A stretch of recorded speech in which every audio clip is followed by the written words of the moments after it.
ஆசைகள் இல்லாத வாழ்க்கையை நீ எப்போது தேடி செல்கிறாயோ அப்போது துன்பங்கள் இல்லாத வாழ்க்கை உன்னை தேடி வரும். நடப்பதை மாற்ற முடியாது, அதனால் நினைப்பதை மாற்றிக்கொள்ளலாம். நடக்காது என்று தெரியும் போது நானும் நமக்கு பிடிச்ச மாதிரி ஒரு நாள் நம்ம லைஃப் மாறும்னு தான் நினைச்சிட்டே இருந்தேன். அப்புறம்தான் தெரிஞ்சது லைஃப் மாறிட்டே தான் இருக்கு, நாம தான் இன்னும் மாறவே இல்லைன்னு.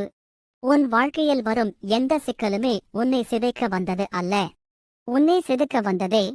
ஒருவரின் பிழையை அவர் முகத்திற்கு முன்னால் சுட்டிக்காட்ட தைரியம் இல்லாதவன், அவரை பற்றி மற்றவரிடம் குறை கூற எந்த தகுதியும் இல்லை. சுவையாய் இருப்பவை எல்லாம் நல்லவை என்றும் கசப்பாய் இருப்பது எல்லாம் தீயவை என்றும் நாம் தீர்மானிக்கிறோம். ஆனால் இவை இரண்டையுமே ஒரு நேரத்தில் காலம் சரியாக உணர வைக்கிறது. ஜெயிக்கிறியா இல்லையோ முயற்சி பண்ணிட்டே இரு, காலம் பதில் சொல்லும்.